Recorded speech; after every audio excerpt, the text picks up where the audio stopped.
Desde os 12 anos que sonha ser pai, gostava de ter 10 filhos, mas para já é o pai babado de 2 princesas, a Júlia e a Leonor.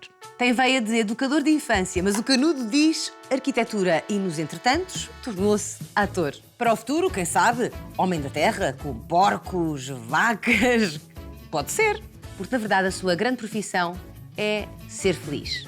Por agora dá a vida a Diogo Almada, presidente da Junta de Beirais. Bem-vindo, Pepe Rapazote. Vocês fizeram uma investigação fantástica. Porquê? Gosto do facto de me lembrar de querer ser pai desde os 12 anos e a minha verdadeira vocação ser a felicidade. É verdade também. É verdade, Sou não feliz. É. Eu sei que, de forma politicamente correta, é preciso dizer que há muita gente a sofrer por motivos mais variados neste mundo, principalmente nesta altura de crise, mas sempre fiz um exercício desde pequeno de tentar transformar a tristeza em melancolia, como se fosse assim, passar por um coador. Uma purga. Pepe, a tua mãe ficou encantada quando decidiste usar Rapazote como apelido artístico? Não sei, Mas sinceramente ficou não sei. feliz, não te mostrou? Não Certo sei, não orgulho? sei, por acaso não sei. O Rapazote surgiu era uma alcunha há 7 gerações atrás. Houve um senhor que teve 6 filhos e o mais novo, que era tido como um bocadinho mais tonto, nas propriedades, os problemas menores a resolver eram resolvidos pelo meu Rapazote. O meu Rapazote trata disso. Tudo o que era menor era o Rapazote. Depois o Rapazote, pelos vistos, vingou-se em grande, tirou a fortuna toda aos 5 irmãos. E virou o Rapazote. Tornou o nome e por aí fora vieram os rapazotes, que são assim tinhosos, pais, judeus e não sei o quê, aquelas coisas. A tua mãe tornou-se uma rapazote? Tornou-se uma rapazote. E tu por E via? pronto, Pepe Rapazote achei piada. Achaste que era tenaz? Não, achei que era mais familiar. Ainda por cima eu não tenho segundo nome, eu sou Pedro. E só ouvia Pedro quando... Pedro era porque tinha feito asneira e ouvia muitas vezes. E lembro-me que até aos 30 anos, na rua, se me chamavam... Lembro-me ainda da última vez, estava a caminho do ateliê. Pedro! E virei-me de costas ainda com... Não gosto nada de ouvir Pedro. É porque fiz asneira, porque as professoras, desde a infantil... Sempre foste PP? Sempre foi o PP. Portanto, até no liceu, na faculdade, era o PP. Pedro Fernandes era um nome pouco condicente com o teu Pedro Fernandes era muito espírito, institucional, sim. não é? E para além de que eu já o Ou disse com o teu várias lado vezes, é espirituoso. um nome de apresentador de programa fuleiro tardio. na Sim, RTP1. para a meia-noite. Já o disse várias vezes. É nome fuleiro de apresentador de... Exato. Estiveste na Sociedade Guilherme com o Sul antes ou depois de fazeres a tua formação em arquitetura no Porto? Foi depois. Eu entrei para a faculdade em 87. E depois acabei o curso de arquitetura e só comecei... Só fui para a Guilherme com o Sul em 98. Imagino que, nesse entretanto, obviamente acumulaste as funções enquanto arquiteto e enquanto ator. O que é que, em cenário de obra, ouvias dizer a teu respeito quando já representavas? Quando já representava, obviamente, obtinha boas críticas, mesmo que fossem mentira, mas obtinha boas críticas, principalmente dos meus colegas arquitetos, não é? Mas sentiste-te alvo de chacota em determinadas situações, no sentido de te retirarem a tua seriedade enquanto arquiteto, enquanto profissional? Bom, estás a representar? Senti um pouco. Mais depois de estar na televisão, nas obras, com algumas personagens populares que fiz, simpáticas. Nas obras tive que falar grosso muitas vezes. Puxar os galões. Puxar dos galões, porque havia malta que me agarrava no pescoço, serventes de obra e tal. Depois, ei, a ganda maluca, agarrar assim pelo coisa. Só faltavam os carolos. Ganda maluca era o ator, não é? Porque existe essa familiaridade com o ator. Acontecia às vezes. Existe algum romantismo na ideia de que tu ainda acordas em determinadas noites e desatas a desenhar, como quem acorda com a poesia debaixo da língua para escrever? Isso acontece mesmo? A noite é boa conselheira? Acontece. Ou fica muito bem? Não, a noite é muito boa conselheira. Para algumas coisas, eu sou muito impulsivo também. Esta coisa. E, portanto, ainda desenhas Tenho tendência a não ter uma noite, mas várias noites Sou muito impulsivo. E o mesmo com as a poesia, réplicas. o mesmo com as ideias. Eu lembro-me que fechava projetos com uma facilidade. Pronto, agora, isto está, não mexo mais. Como quem acaba uma tela ou quem acaba um texto. Não, isto está. Mas é impossível. E continuas a desenhar à noite? Como o Nadir Afonso, que era a tela estava vendida, já tinha ele ainda ia à janela chamar os homens das mudanças. Oh, espera aí, deixa-me só ir aí abaixo, pá. Desculpa, saí de quadro, desculpa. Deixa-me só ir abaixo, só uma última pincelada. Mas continuas a desenhar à noite? Já não tanto. Já Por causa do stress das gravações? Não, os desenhos tinham uma razão de ser, que era ir para a cama a pensar em questões arquitetónicas do projeto que estavam por resolver. Ficava a ruminar, desenhava muito, desenho muito com a cabeça. Ainda hoje desenho muito com a cabeça, mas ficava a adormecer. A adormecer a pensar no assunto. Porque nós temos o desenho na cabeça, é como fazer uma encenação, não é? Estamos a ver as marcações, o cenário, os atores, entradas, saídas, e está aqui uma coisa mal resolvida, que não... E nós adormecemos nisto, depois deixamos levar pelo cansaço e acabamos por adormecer. A verdade é que 3, 4, 5 horas depois, Fiat Lux ia levantar. E das poucas vezes que tentei, estou muito cansado, vê se fixas esta ideia na cabeça, agora dorme, não te esqueças, e amanhã de manhã já não me lembrava, no dia seguinte de manhã. Nada. Tu, no fundo, nasceste em Lisboa, mas sentes-te muito mais do Porto. Sim, sou do Porto de alma e coração. Pela cidade em si, pela arquitetura do Porto, pela família. O meu pai é de lá. Os meus padrinhos de casamento foi a minha avó paterna e o meu pai. Os dois de lá, naturalmente. Tudo, o Porto, a cidade, a vivência, o Futebol Clube do Porto. O meu tio, não me canso de repetir, o meu tio José Manuel Matos Fernandes é presidente da Assembleia Geral da SAD, mas ainda ontem me cruzei com o Costinha e com o Maniche, estivemos a recordar de velhos tempos, embora o Costinha seja um lagarto inveterado, mas... Qual é o elemento arquitetónico do Porto que mais destacas? Há algumas obras da minha escola, não é? Algumas obras do Cisa, do Souto Moura, do Soutinho, há sim coisas de facto muito valentes, até do Mestre Távora. O Porto sofreu uma grande transformação nos últimos 15 anos. Eu trabalhei na Noite do Porto também, e a Noite do Porto sempre foi muito mais à frente do que a Noite de Lisboa. Sim. Muito mais à frente, e as pessoas não têm noção. Quando as pessoas vão lá fora, quero abrir um espaço noturno, vou ver ideias. A Madrid, a Nova Iorque, meu amigo, vai ao Porto, sai mais barato e vê as coisas muito mais à frente. Mas isto a propósito da transformação da cidade, da Baixa, a zona dos Clérigos, fantástica. E então temos cantinhos muito aconchegados. Na Foz temos cantinhos fantásticos. Como eu gosto muito do granito. Gosto se calhar mais do granito do que do calcário nosso lisboeta, porque é mais místico, é mais triste, podem dizer, é mais sujo, sim, pode sujar-se bastante e então fica muito negro. O granito limpo, como é na Estação de São Bento, depois de ter sido levado com uma limpeza a jato de areia, fica muito bonito. Que projeto criado de outro autor é que tu já gostavas de ter assinado? Há muitos arquitetos de quem gosto muito. Há um arquiteto atrás do qual fui em 96 para São Paulo, o Paulo Mendes da Rocha. Foi fantástico, estava ele só e uma secretária de longa data, quase como se fosse um casamento de 50 anos. Vai, sai, aquelas personalidades, pá. Ele com 68 anos na altura, ela, idem aspas, e sai, não me ama, quer dizer... E ele estava sozinho no escritório dele, tivemos a conversa um bocado, e eu fui lá parar na altura da pior crise da construção no Brasil. Portanto, fui numa altura péssima. E se tivesse ficado por lá, hoje em dia não seria ator, com certeza. O que é que retiraste dessa experiência, da visita que fizeste? Retirei, acima de tudo, a infelicidade de não poder trabalhar para ele, mas conhecer uma pessoa fantástica. E esta frase que me ficou, isto por falar em máximas e em citações, é verdade, nós somos originais quanto mais novos formos, depois vamos nos deixando poluir. É um bocadinho esta coisa, não é? As melhores ideias estão, de facto, nas mentes mais novas, só precisamos de alguém que as oriente.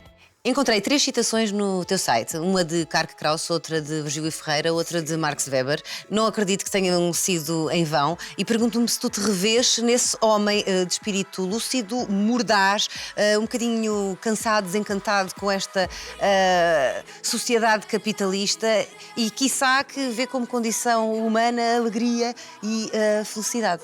É um bocadinho disso tudo, e com muita hipocrisia, obviamente, cinismo, ironia e muita hipocrisia pelo meio. Tem a ver com a nossa profissão, a questão das máscaras, não é?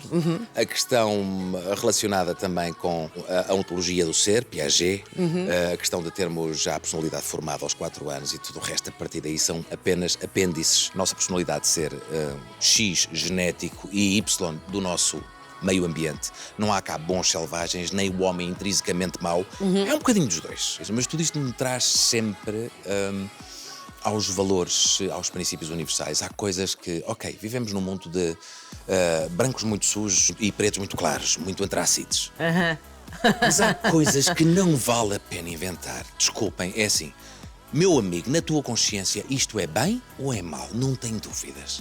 És um homem de valores e de uma ética muito... A toda a prova. Gosto de me considerar assim. E é isso que me leva depois aos confrontos que às vezes não me apetece ter. Citas naturalmente tantos autores, os melhores pensamentos, as melhores palavras, os melhores raciocínios estão nos livros? Sim, bastantes. Eu não tento viver muito o drama de pensar que quando sou original, embora já tenha acontecido e com a arquitetura acontece muito, parece que está tudo inventado.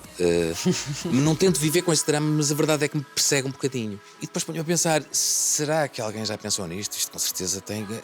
Acaba por haver muitas vezes, mas é preciso ter a consciência de que somos originais na medida em que fomos os primeiros do nosso conhecimento que tivemos essa ideia. Tens 2 princesas, a Júlia e a Leonor, o que é que elas têm ensinado? Tem-me recordado mais do que... Eu lembro-me perfeitamente que eu tenho um complexo de Peter Pan. E lembro-me perfeitamente de ter a idade da Júlia. E lembro-me perfeitamente de ter 5 e 6 anos. E é bom recordar, de facto, essa pureza e a facilidade com que fazia exames de consciência. Era tudo tão preto e branco e tão simples.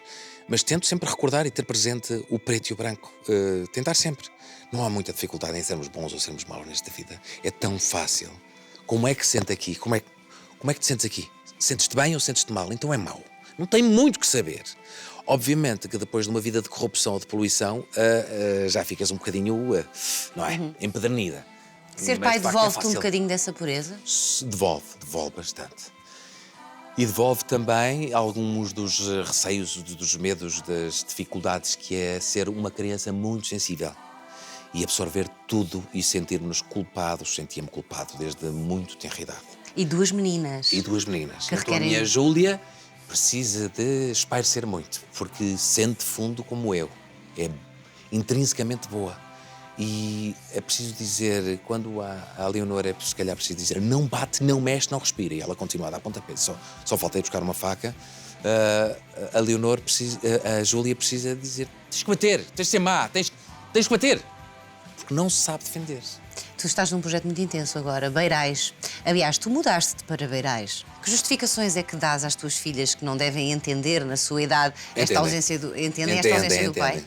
A Mafalda chateia-me um bocado porque eu chego a casa, tarde e más horas, e a minha hora de brincar com as piolhas é a hora em que é suposto entrarem em modo de meditação para irem para a cama calmamente. E vão para a cama ainda... o pai chega e começa com as brincadeiras a sério entre as 8h30 e as 9. Imagino. Depois de estarem às 9h15 ainda estão a fritar, não é? Curioso, porque pensaste, imagino que tivesses dito isso à boca cheia, em ter 10 filhos, Sim, foi. Uma família vasta, claro. Grande, mas demoraste 5 anos a convencer a Mafalda a ter a segunda. Por este andar vais ser avô até conseguires... A Mafalda gosta muito da profissão, gosta muito de ser atriz e, de facto, não é fácil ser atriz com 7 meses de gravidez, ou 6, ou o que fores. No entanto, a Mafalda acumulou funções como diretora de atores, não estou enganada. Sim. Não é? Sim. E é também a grande gestora da família ou tu ajudas? E a gestão familiar da casa, a Mafalda fala mais, sem dúvida. O teu sentido de humor é reconhecido. Quem é que, ao longo de várias horas de gravação, te ajuda a ter mais paciência e te estimula o sentido do humor? Com toda a certeza, o Jorge Morato. O Jorge Morato. Nós, quando estamos os dois, é terrível. Porquê? E muito ordinarice. Porque, um diz mata o outro, diz esfola, e é fantástico. E o Jorge tem, é um comediante nato. Sabes, aqueles atores, não há muitos, assim, não há muitos, cujo íntimo, cuja plasticidade facial e do corpo, tudo está dedicado à comédia. E felizmente esta série está a fazer muito sucesso. Já foi vendida para o Canadá. Vocês estão a gravar Pois ouvi dizer. a terceira temporada. O que é que justifica este sucesso? O que é que isto tem mais piada? Isto consegue juntar um bocadinho de Portcom, um bocadinho Britcom, Portcom, com cinema português dos anos 40. Os clássicos. Temos desde a ingenuidade de um Vasco Santana, de um António Silva, de um Ribeirinho, aquelas coisas. A comédia de costumes. Exatamente. A comédia de costumes, aliada à comédia de situação, como era escrita, como tem sido escrita em Beirais, dá a quem vê isto, primeiro, uma ingenuidade muito grande no humor. É fácil, pode uma criança de 3 anos ver isto, ou até aos 100. É um "Oi Evaristo, tens cá Exatamente, disto", como dizias. Exato. Mas o imaginário popular, estas coisas, as crendices, a mitologia popular, tudo isto. A entrada de que acontece figuras aqui. estranhas à ficção. Exatamente. É Todos nós fantástico. aqui passámos Exatamente, por é aqui. fantástico.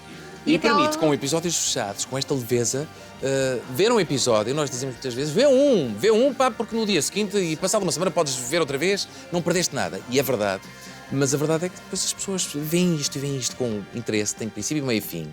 É uma história fechada, tem títulos, episódios que eu acho fantástico, é uma história. Eu adoro ver no início de Beirais o nome da história, o nome do episódio desse dia, que não temos em mais lado nenhum. Nos outros lados é o 183, o 385. Acho uma coisa importante nesta série, principalmente os episódios fechados, muito ligados, de facto, à aldeia. Ao que significa ir ou voltar às raízes. É tão bom podermos viajar num conto, como na literatura, como na poesia, mas podermos viver isso um bocadinho melhor. Às vezes, o que me aconteceu nesta série, em Beirais, e aqui no sítio particularmente onde estamos, mais do que em qualquer outra coisa que tenha feito na televisão, é chegar aqui e só me falta, ali na rádio, só falta um cheiro a cigarro. Aquelas rádios antigas, com o cheiro de tabaco muito entranhado. E aqui sinto-me em Beirais. Aqui. Se não olhar para lá, aqui. Se olhar só para aqui, sinto-me em Beirais. É por te sentir livre que é possível agarrar-te em Beirais? É, Durante este é. período de tempo que não sabemos qual vai ser. Precisamente. É. É. Eu sei que tu não és muito de redes sociais, mas nós temos muitos seguidores. Não sou mesmo. Então vá, faz o teu melhor sorriso. Aqui está. E vamos enviar. E pronto, está concluído. Agora- Vamos fechar esta emissão? Vamos. Então eu tenho que ir para ali, Para ali, algures. exatamente. Então, espera lá. Ai, Beirais Senta-te, FM. põe só o escutador, por favor. Ok, então espera lá.